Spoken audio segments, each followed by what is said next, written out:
അല്ല അതൊക്കെ സെക്രട്ടറിയോടൊന്ന് ചോദിക്ക്. സോറി എല്ലാവരോടും അത് ഞാൻ നിങ്ങളുടെ ഒരാളല്ലേ, ഞാൻ സാധാരണഗതിയിലുള്ള ഒരാളല്ല, നിങ്ങളുടെ ആളാ ഞാൻ. പിന്നെന്തിനാ നമ്മൾ അതെയാ ആവട്ടെ. ഇപ്പൊ പാർട്ടി സെക്രട്ടറി ഇവിടെ ഉണ്ട്. നമ്മളെ പാർട്ടിയുടെ രീതി അതാ. സെക്രട്ടറി ഉണ്ടായ പിന്നെ അതിനൊക്കെ മേലെ കയറി പറയാൻ പറ്റൂല. അതുകൊണ്ടാ അദ്ദേഹം പറഞ്ഞല്ലോ ഇനി വേറൊരു സമയത്താവാം. നമ്മൾ തമ്മിലുണ്ടല്ലോ, കാണാം. അതെ, ആനരാജ നേരത്തെ പറഞ്ഞ് ഇപ്പം പറയും. അത് പറഞ്ഞോട്ടെ.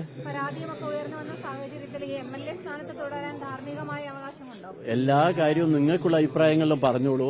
നമ്മളെ അഭിപ്രായം പറയേണ്ട സമയത്ത് പറയാം കേട്ടോ. ഓക്കെ, ഇപ്പോഴൊന്നും പറയുന്നില്ല.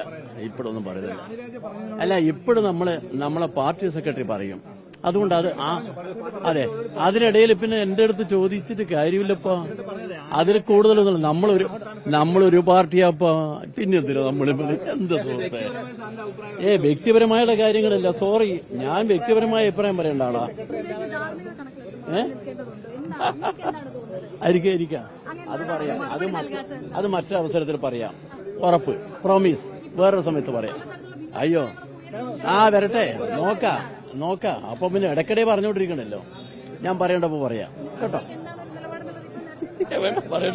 പല ഘട്ടങ്ങളിലും സർക്കാരിനെതിരെ അടക്കം ഭരണകക്ഷിക്കെതിരെ അടക്കം വലിയ വിമർശനം എല്ലാന്നേ പാർട്ടി സെക്രട്ടറി പറഞ്ഞില്ലേ സുഹൃത്തെ. നമ്മളെ പാർട്ടിന്റെ രീതി സെക്രട്ടറി പറഞ്ഞാൽ പിന്നെ അതിലപ്പുറമൊന്നുമില്ല. സെക്രട്ടറി ഇവിടെ നിൽക്കുന്ന സമയത്ത് ഞാനിവിടെ അഭിപ്രായം പറഞ്ഞാലോ. അതുകൊണ്ട് സോറി, ഞാൻ വേറെ സമയത്ത് പറയാം.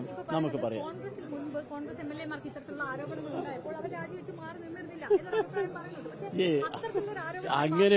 അങ്ങനെയൊക്കെ നിങ്ങൾ എന്നോട് ചോദ്യോത്തരങ്ങളിൽ ഒരുമിച്ച് ചോദിച്ചാൽ ഞാനെന്ത് ചെയ്യും?